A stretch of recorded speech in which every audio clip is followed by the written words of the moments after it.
पर फेंके वहां चकनाचूर हो जाता है। ये कैसा है ये गोली, ये बम, यह कि जिस पर भी तुमने मारा तो वो तो चकनाचूर हो जाएगा, तुम वहां पर उपस्थित हो जाओगे। वो नहीं बल्कि मैं हूँ। तो सारा राग द्वेष द्वंद्व समाप्त। यह ऐसा रामबाण अचूक शस्त्र है, जैसे भस्मासुर जिस पर हाथ रख देता था तो वह वही भस्म हो जाता था। ये ऐसा अमोघ, अचूक औषध है या बाण है, जैसे कि भस्मासुर की कथा प्रसिद्ध है, जिस पे हाथ रखता था वो भस्म हो जाता था। तो तुम्हारी भी यही महिमा है कि जिस पर तुम मैं का जो है गोली छोड़ दोगे वो भस्म हो जाएगा, वहां केवल मैं ही खड़ा रह जाएगा। क्योंकि तुमने मैं की गोली मारी तो वो खत्म, अब वहां मैं रह गया। इसी तरह वह मैं हूं का तीर है, जो द्वेष भाव रूप शत्रु को तत्क्षण मार भगा देता है। मैं ही हूँ यह दृढ़ बोध भेद भ्रांति का नाशक है। तो मैं ही हूँ ये भाव जब तुम्हारा अंदर से जग जाए, कैसा?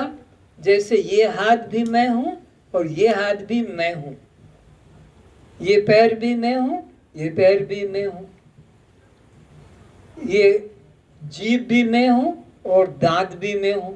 तो यहाँ कोई बदले की भावना नहीं कि दांत ने जीभ को कचर दिया तो जीभ दांत को उखड़ा के फेंकवा देगी, या इस हाथ से कोई चीज पांव पे ईंटा गिर गया तो अब वो पांव हाथ को तोड़ेगा।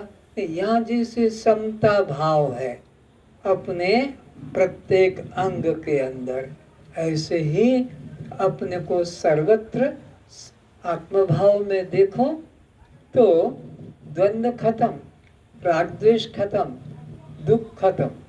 फिर इसी वाक्य को पढ़ो। वह मैं ही हूँ यह ऐसा तीर है कि जिस पर फेंका वह वहां चकनाचूर हो जाता है। यह ऐसा रामबाण अचूक शस्त्र है, जैसे भस्मासुर सिर पर हाथ रख देता था तो वह वही भस्म हो जाता था। तो आपको कौन सा शस्त्र पकड़ के रखना है? मैं। बोलो। मैं हूँ। और ये किलर छोड़ना है उस पर जिस पर तुम्हारा द्वेष या राग हो रहा था। तो अब मैं ही हूँ तो राग क्या करूँ, द्वेष किससे करूँ जब मैं ही हूँ। तो ये तो इसी अचूक रामबाण औषध है कि शस्त्र है, इसका कभी परित्याग नहीं करना। हर समय चाहे वो चप्पल दिखे कि जूता दिखे कि झाड़ू दिखे कि आपको कुत्ता दिखे कि गाय दिखे, यह ना कि कुत्ते को मैं कैसे नहीं, वहां पर भी मैं, गाय घोड़े में भी मैं, क्योंकि सिया राम मैं सब जग जानी और करहूं प्रणाम। हमको आदेश दिया है गुरुदेव ने कि सबको प्रणाम करो। क्या जानकर? क्योंकि राम जानकर, मैं जानकर, आत्मा जानकर, यहाँ एक ब्रह्म के अलावा दूसरा कुछ भी नहीं है। तो इसका कभी त्याग मत करना जिस पर दृष्टि जाए। बल्कि कोई भी वस्तु को स्पर्श भी करो तो बड़े प्यार से करना। जूता भी खोलते हो तो प्यार से खोलना, कपड़े भी खोलते हो तो प्यार से खोल के, ये नहीं कि इधर फेंका एक उधर फेंका कि जूता फेंका कि स्केल फेंका, ये ऐसे फेंका फेंकी का नहीं। झाड़ू भी रखो तो प्रेम से रखो। भोजन की थाली खाली तो उसको ऐसे ठुकराओ मत, ऐसे फेंको मत, प्रेम से रखो। यहाँ एक एक चीज ब्रह्म है, उसके अलावा किंचित भी अन्य नहीं है। ये हर हमेशा कि कोई आघात ना हो जाए। मेरे द्वारा जमीन पर भी चलो तो आहिस्ता आहिस्ता चलो, कूदते फांदते मत चलो बंदर की तरह। हाँ, क्योंकि वो भी मैं हूँ। मैं अपने को क्या कुछ लूंगा, मैं अपने को क्या मारूंगा। तो पैर भी जमीन पे चलो तो आहिस्ता आहिस्ता चलो, इतना विचार रखो। घर को भी साफ सुफ रखो तो घर तुम्हारी इज्जत करेगा। कपड़े को भी साफ सुफ रखो तो कपड़े तुम्हारी इज्जत रखेंगे। घर के बर्तन किचन को साफ रखो तुम्हारी इज्जत होगी, और नहीं तो फिर सोचेंगे कि कहाँ किस गंदे स्थान पर आकर हम बैठ गए। तो ये विचार रखो कि मैं ही हूँ, मैं ही हूँ। लोग गुस्से में आते हैं और ऐसे जूते फेंक देते हैं और फिर अंदर जाते हैं कि महाराज मेरे एक प्रश्न है। प्रश्न का उत्तर बाद में मिलेगा, पहले जाकर उस जूते से क्षमा मांगो। क्यों? उसको ऐसे तुमने गुस्से में आके निकाल के फेंक दिया, उससे पहले क्षमा मांगो, तो फिर मेरे से प्रश्न का उत्तर ले सकते हो। इतनी सरलता होनी है अपने जीवन में, इसलिए नम्रता, क्योंकि यहाँ ब्रह्म के अलावा दूसरा कुछ भी नहीं है। और तुम ये उपद्रव ये किसके साथ कर रहे हो? परमात्मा के साथ, तोड़ा थोड़ी फेंका फेंकी। इसलिए मैं का बंदूक, मैं का तीर सदा रखो, जहाँ भी हो वहाँ उसे छोड़ दो तो शांति शांति। इसी तरह वह मैं हूँ का तीर, वह मैं हूँ का तीर है जो द्वेष भाव रूप शत्रु को तत्क्षण मार भगाता है। मैं ही हूँ यह दृढ़ बोध भेद भ्रांति का नाशक है। जब भेद प्रतीति न हो तब वह मैं ही हूँ इस चिंतन करने की भी जरूरत नहीं है। फिर से इसी वाक्य को, जब भेद प्रतीति न हो, जब हमारे को कोई दूसरा दिख ही नहीं रहा है, भेद है ही नहीं, तो फिर हमें इस तीर को छोड़ने की या वह मैं ही हूँ ऐसा रटन जप करने की जरूरत नहीं। कोई दिखे, जहाँ राग द्वेष का संभावना है वहाँ ये विचार जगा ले। जैसे और एक एग्जाम्पल देता हूँ, साइकिल चलाना आपने एक बार सीख लिया और फिर आप ऐसी परिस्थिति में आ गए कि हमेशा कार प्लेन में ही यात्रा करते रहे 50 साल। अब आपको कभी ऐसा मौका आ गया कि कार भी नहीं जा रही है, प्लेन भी नहीं जा रहा है, आपको साइकिल से जाना है, तो फिर आप थोड़ा हैंडल ओवर करेंगे लेकिन चल जाएंगे। ये नहीं कि मैं चला नहीं पाएंगे। या पानी में तैरना सीख लिया, फिर आपको मौका ना मिले 10-15 साल तैरने का नदी में, लेकिन अचानक कोई धक्का देगा तो आप डूबेंगे नहीं।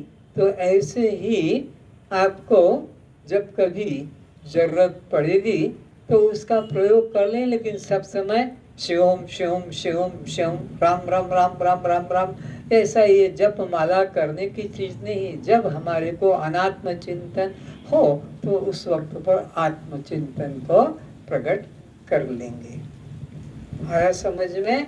इसके लिए ये कोई हमको सब काम छोड़कर बैठकर नदी में पानी में ही नहीं पड़े रहना है कि सब काम छोड़ के साइकिल को ही नहीं चलाते रहना है, नहीं तो मैं भूल जाऊंगा ऐसा सोच के दिन रात साइकिल के पीछे नहीं कि पानी में नहीं। तो ऐसे ही दिन रात इसी माला जप में नहीं, संसार का भी काम करो। भगवान तो करे तस्मात् सर्वेषु कालेषु मां मनुस्मर युद्ध च।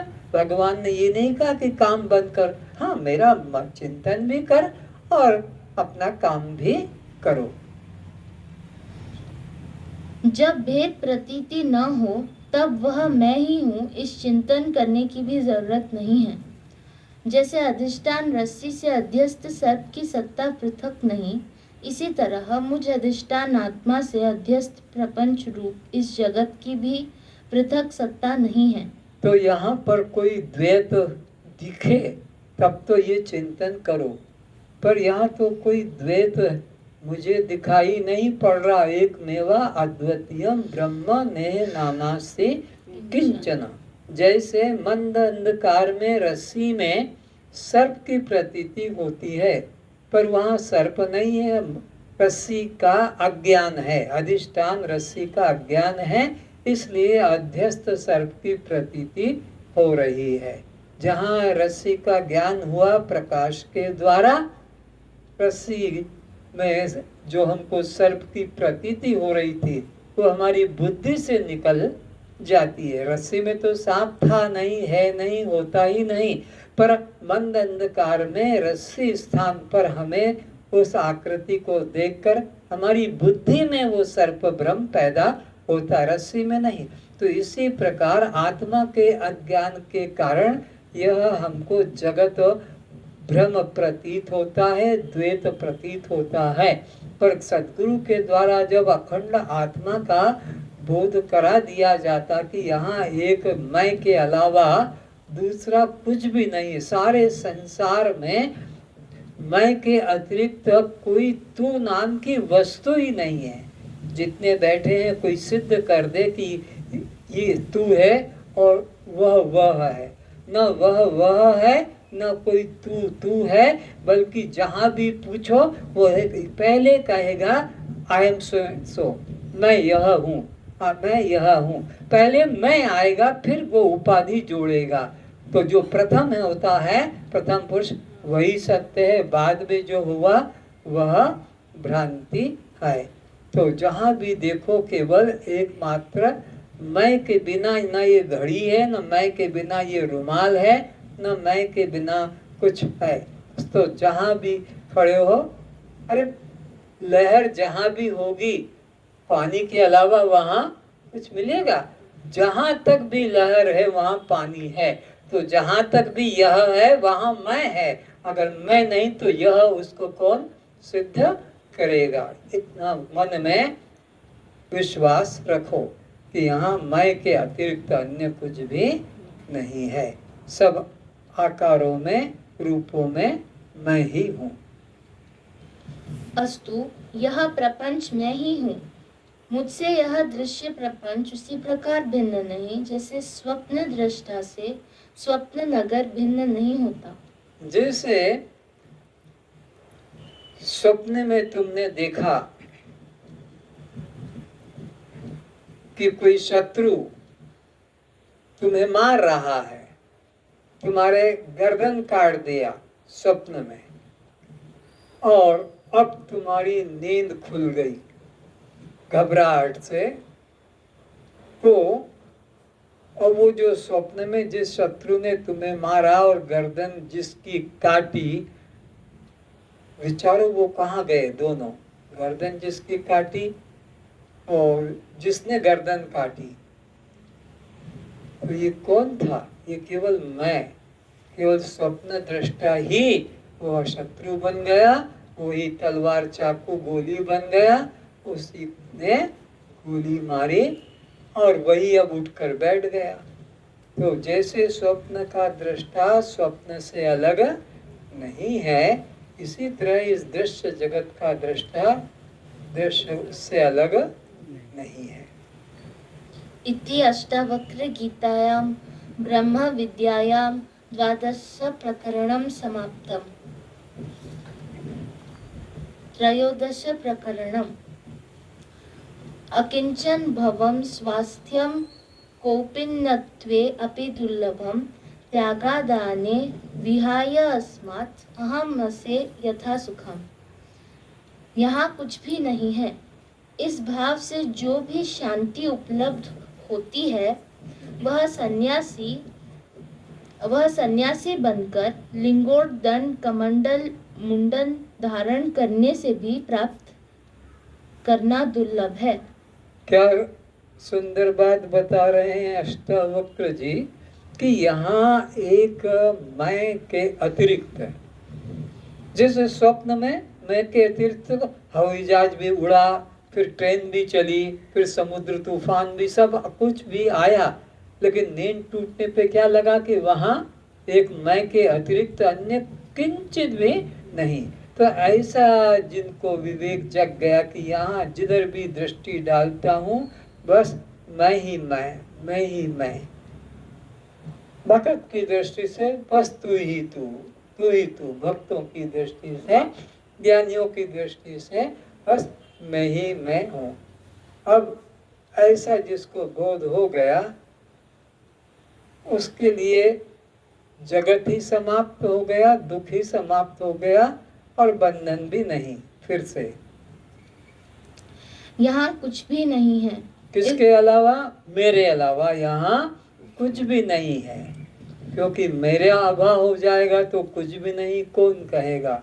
तो यहाँ मुझ एक चैतन्य आत्मा के अतिरिक्त अन्य कुछ भी, जैसे एक मुझ स्वप्न दृष्टा के अतिरिक्त स्वप्न नगर में स्वप्न में कुछ भी अन्य नहीं होता है, इसी प्रकार यहाँ भी मुझ एक चैतन्य आत्मा के अतिरिक्त अन्य कुछ भी नहीं। यहाँ कुछ भी नहीं है। इस भाव से जो शांति उपलब्ध होती है वह सन्यासी बनकर लिंगोटदंड कमंडल मुंडन धारण करने से भी प्राप्त करना दुर्लभ है। तो इसमें जो उसको अपूर्व शांति मिलती है, निर्द्वंद्व शांति मिलती है कोई प्रकार का, वो शांति घर छोड़ के जंगल में सन्यास लेकर दिगंबर रह कर के अपना लिंगोट पहनकर कि और किसी प्रकार कष्ट उठाकर उनको वो शांति नहीं मिल पाती है। जो यहाँ कुछ भी नहीं, एक ब्रह्म के अतिरिक्त, मैं के अतिरिक्त, उनको घर छोड़ के जंगल जाने की कि शरीर को कष्ट देने की कोई जरूरत नहीं है, क्योंकि शरीर में ये पंचभूतों को कष्ट देकर नंगे भूखे गर्मी सर्दी सहना, और उसमें रहने वाले मुझ परमात्मा को भी ये दुख देने वाले हैं।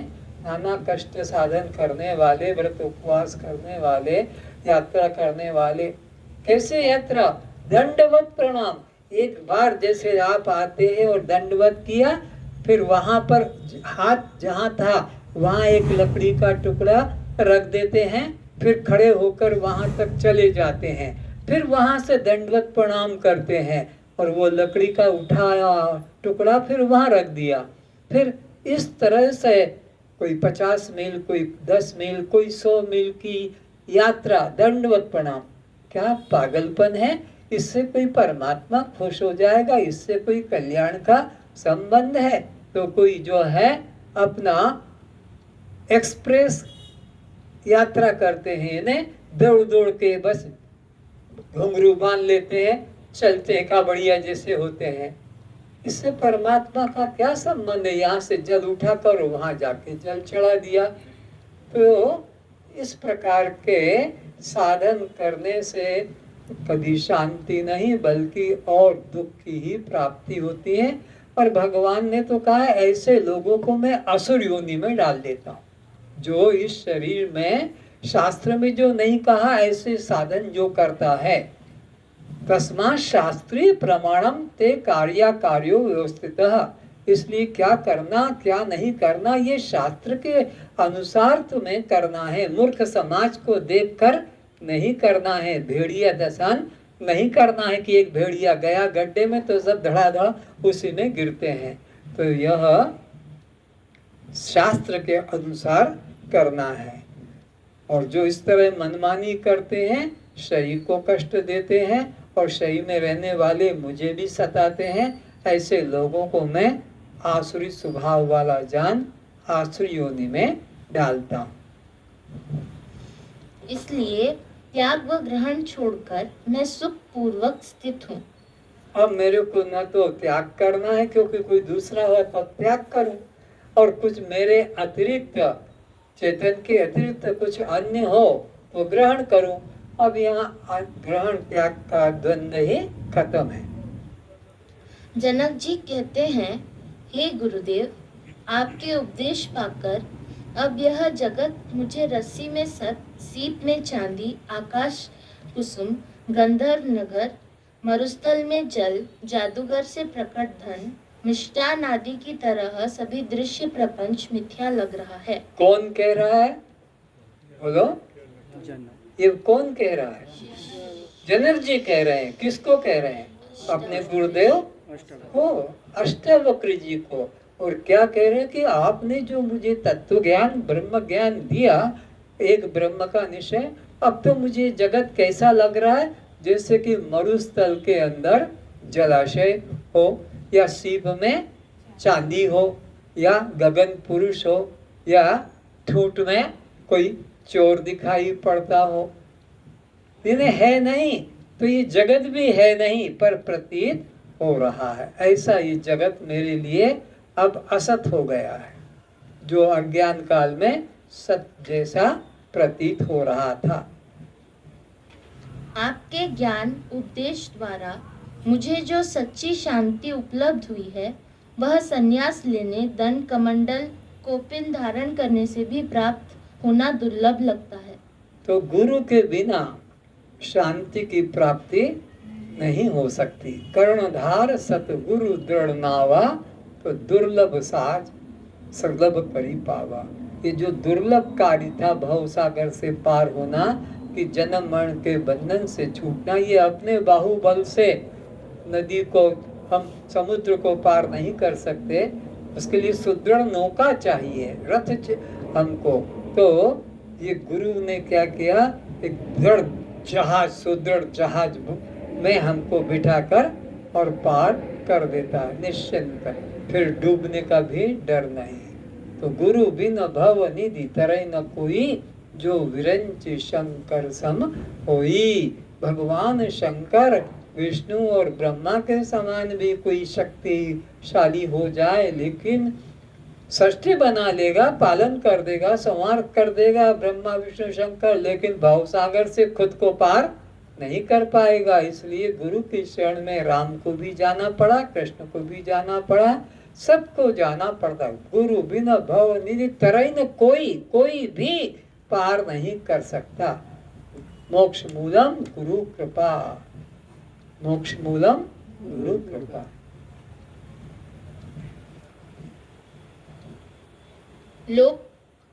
लोक में देखा जाता है कि कपड़े रंग देने, मुंडन करने, लिंगोट पहनने, धन कमंडल दंड कमंडल धारण कर लेने, गृह त्याग, एकांत कुटी आश्रम में रहने, धन व स्त्री का स्पर्श न करने को संन्यास कहते हैं।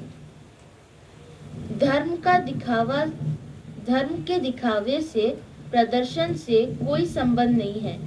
धर्म का दिखावा करने से कोई संबंध नहीं है। कि तुमने राम नाम की चादर लपेट के बाजार में चलते हो, कि तुम हाथ में रुद्राक्ष की माला लपेट के चलते हो, या हर व्यक्ति को रास्ते भर जय राम जी की जय श्री कृष्ण बोलते हुए चल रहे हो। ये सब नाटक करने की, दिखावा करने की जरूरत नहीं। कि आपने अपने बाल बढ़ा लिए, दाढ़ी बढ़ा ली है, या मुंडन करा लिया है, ये सब दिखावा करने से परमात्मा का कोई भी संबंध नहीं, बल्कि तुम्हारे पतन का संबंध है। तुम पतित हो जाओगे, क्योंकि तुम्हारा अहंकार बढ़ेगा कि मैं त्यागी हूँ और लोग मेरी प्रशंसा करते हैं, लोग मेरे पैर छू रहे हैं। देखा कि जो लोग दंडवत प्रणाम करते, परिक्रमा करते, तो बड़े बड़े मिनिस्टर कहो कि कलेक्टर कहो, आईएएस ऑफिसर, उन पागलों के, गंजेड़ी भंगेड़ियों का जीवन है, लेकिन वो दंडवत प्रणाम करते जा रहे हैं, लोग उनके पैर छूते हैं, उनके लिए स्टैंड बना देते हैं वो काबर टांगने को, उनके लिए पूरी सब्जी जगह जगह मारवाड़ी लोग की, सरकारी लोग खाने की व्यवस्था कर देते हैं। ऐसा उनको आराम मिलता है। तो पहले कुछ लोग चलते थे, फिर संख्या बढ़ती गई, फिर उसको देखकर स्त्रियां भी जाने शुरू कर दिया, युवतियां भी जाना शुरू कर दिया। तो यह दिखावा जहाँ आ गया है, वो परमात्मा का उससे कोई संबंध नहीं है। परमात्मा गोपनीय विषय है।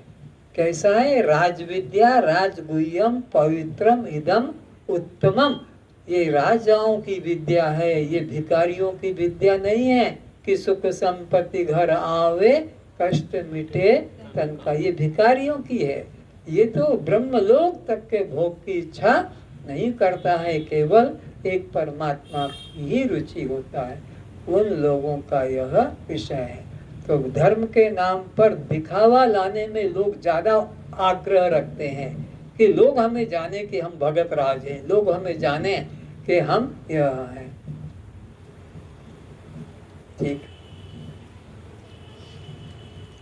धर्म का दिखावा से, प्रदर्शन से कोई संबंध नहीं है। जहाँ धर्म के नाम कोई वेश चिन्ह धारण कर लिया, तो तो समझ लो धर्म गिर गया। धर्म तो पति पत्नी के गुप्त प्रेम की तरह गोपनीय तत्व है। धर्म का संबंध अंतरंगता से है। धर्म के नाम पर बाह्य चिन्ह धारण करने वाला अंतरंग संपत्ति से दरिद्र है। इसलिए जो बाहर मैंने देखा है, लोगों के पास में छोटी तो जगह है, एक कमरा है, तो वहीं पर फ्रिज रख देंगे, वहीं पर अपना कूलर रख देंगे, वहीं पर टीवी रख देंगे, वहीं पर कुछ और ऐसा ड्रेसिंग टेबल या डाइनिंग टेबल, फिर उसमें लोगों को बुलाएंगे कि आइए हमारे घर चाय नाश्ता कीजिए, ताकि लोगों को पता लगे कि इन्होंने नया टीवी लाए, नई मशीन लाए, नया ये लाए। तो लोग उधार ले लेकर भी अपना दिखावा करते हैं, बुला बुला कर लोगों को खिलाते पिलाते हैं। दिखावा करने में आए कि समझ लो तुम धर्म से गिर गए, अब धर्म से कोई संबंध नहीं रहा। जनक जी कहते हैं, आत्मा इन सब बाह्य दिखावे से दूर केवल साक्षी चैतन्य मात्र है। इन सब बहिरंगता का आत्मा से किंचित भी संबंध नहीं है। घर छोड़ देने पर भी, महात्मा बनकर भी, अपनी ख्याति के लिए थोड़ा शयन, थोड़ा भोजन, करपत्री बनकर निर्वस्त्र होने पर भी उन्हें मन की शांति नहीं मिल पाती है। किंतु हे गुरुदेव, आपकी अनुकंपा द्वारा मुझे बिना कुछ त्यागे परम शांति प्राप्त हो गई है। मेरे चित्त की चंचलता शांत हो गई है। चित्त का शांत हो जाना ही आत्मज्ञान की कसौटी है। निर्लोभ निरहंकारी होना ही आत्मज्ञान उपलब्धि का प्रमाण है। मैं कुछ भी नहीं हूँ, मैं ही सर्व हूँ। इस जगत में मेरे अलावा कुछ भी सत्य नहीं है। सब रस्सी पर सर्प भ्रम की तरह यह संसार है। बस इतना ही। साधो आप एक जग माही।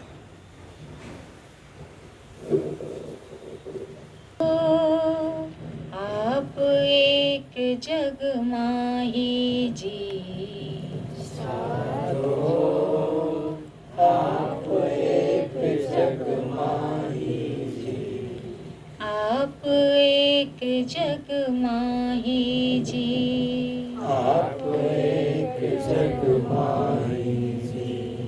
दूजा ब्रह्म स्वप्न सम जानो, दूजा भरम स्वप्न सम जानो, ज्यों दर्पण में छाई जी, ज्यों दर्पण में छाई जी। दर्पण के सामने आप खड़े हो जाते हो तो दर्पण में जो आपका रूप दिखाई पड़ता वो सत्य नहीं, वो तो प्रतीति है, वो तो प्रतिबिंब है। इसी प्रकार यहाँ एक ब्रह्म के अलावा दूसरा किंचित भी नहीं है, और दिखता है तो ऐसे ही जानो जैसे कि दर्पण में तुम अपना ही चेहरा देख रहे हो। स्वप्न नगर को कल्पित जानो, स्वप्न नगर को कल्पित जानो, स्वप्न साक्षी है सत्य जी, स्वप्न साक्षी है सत्य जी। तो स्वप्न नगर में जो भी तुमने देखा, अनुकूल प्रतिकूल, लाभ हानि, मान अपमान, सुख दुख, वो सब कल्पना मात्र है, वो कुछ भी नहीं है। केवल स्वप्न का दृष्टा एक बस वह ही सत्य है और वही तुम हो। आप एक जग माही रे साधु, आप एक जग माही रे साधु, आप एक जग माही जी, आप एक जग माही जी। जैसे जल हिम फेन तरंगे, जैसे जल हिम फेन तरंगे, हे जल वस्तु अभिन्न जी, हे जल वस्तु अभिन्न जी। चूड़ी चैन अंगूठी पायल, चूड़ी चैन अंगूठी पायल, नहीं स्वर्ण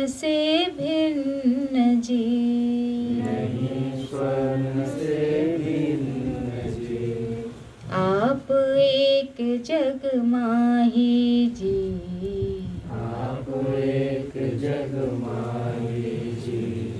आप एक जग माही जी। आप एक जग माही जी।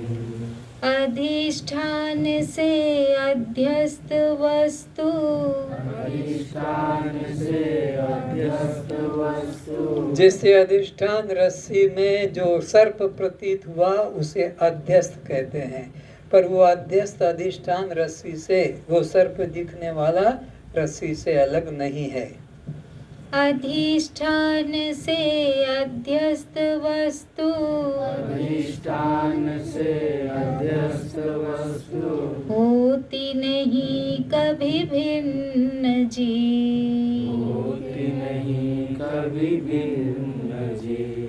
अध्यस्त मात्र कल्प न जानो, अध्यस्त मात्र कल्प न जानो। ज्यों रस्सी में सर्प जी।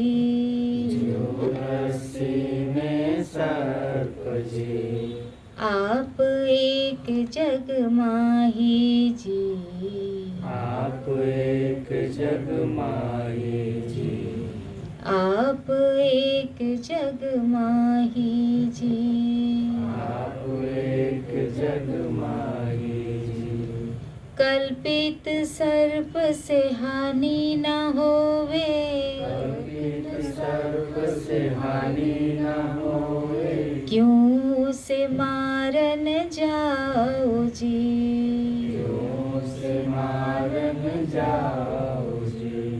अधिष्ठान रस्सी के दिखते, अधिष्ठान रस्सी के दिखते।